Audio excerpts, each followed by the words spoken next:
खुलुमबाय नोंथांमोनखौ जोंनि बड'लेण्ड एफेयार्सआव बरायनाय जाबाय। स्टुडिय'आव दं आं मwnabilini रादाबनि समाव दं गाहाय रादाब। दिनै NIA कर्टआ आखिल गगैखौ उदां खालामबाय। कभिडनि थाखाय दासिम बन्द स्कुल कलेज। आगस्ट दाननि 31 खालारनि सिगां आसामनि साफ्रोमबो आधार कार्ड बानायनो नांगोन। गुवाहाटीआव दानिफ्राय बाहायनो मोननाय नंलिया प्लास्टिकनि बेग। भेक्सिन नागिरनानै गुबुन गुबुन जायगाफोराव राइजोफोरनि हाहाकार। हेमन्त बिश्व शर्मानि सोरखारा ड्राग्सनि बेरेखा गोख्रों बाहागो लादों। दानिया आबुं रादाब। NIA कर्टआ आखिल गगैखौ CAA बिरोधिनि हिंसाजों सोमोन्दो थानाय नैथि केसखौ दिनै उदां खालामना होबाय।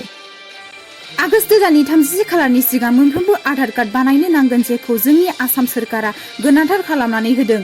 बे बिथिंखौ लानानै कभिडनि प्रट'कल मानिनानै आधारआव थिसननाय खामानिखौ मावफुंनो हागोन होननानै फोरमायदों। गुवाहाटीआव बाहायनो हानाय नंलिया प्लास्टिकनि बेगखौ कैलाश कार्तिक कामरुप जिल्ला बेंगिरि बिथाङा गोदानै बानायनाय एबा फिन बानायजाफिननाय प्लास्टिक बेगफोरनि बाहायनाय आरो बानायनाय फाननायखौ बन्द खालामना होनो बिथोन होदों। बे बिथोनखौ मानियाब्ला IPC 188 नि सिङाव साजा होनाय जागोन होनना कभिड भेक्सिन होनो दाबि दैखांनाय सिसनि रोजा रोजा सुबुं अनजिमाफोरा सिसनि कुलटिग्राम राजा लामायाव बिग्रायखांदों।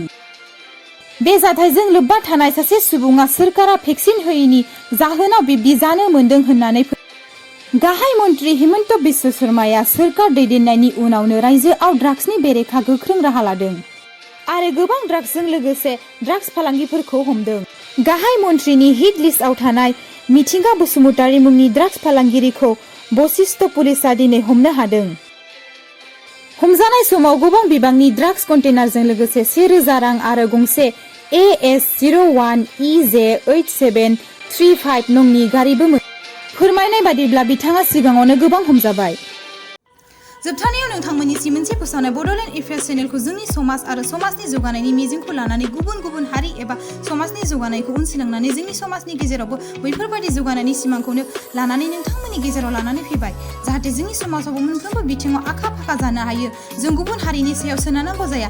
आसा खालामदों नोंथांमोना जोंनि बड'लेण्ड एफेयार्सखौ अनसायगोन। नोंथांनि नाजानाय जोंनि रोंथायानो नोंथांनि आंनि हारिनि सिनायथि होगोन। बिनिखायनो नोंथांमोना जोंनि बड'लेण्ड एफेयार्स चेनेलखौ गावनिनो होननानै साबस्क्राइब खालामगोन। लोगोसे भिडिअखौ मोजां मोनोब्ला लाइक एन्ड शेयार खालामगोन। नोंथांमोननिसिम फिन अननाय खुलुमनाय बावहरनानै एसेयावनो दोनथ'नाय जाबाय। गोजोन्थों।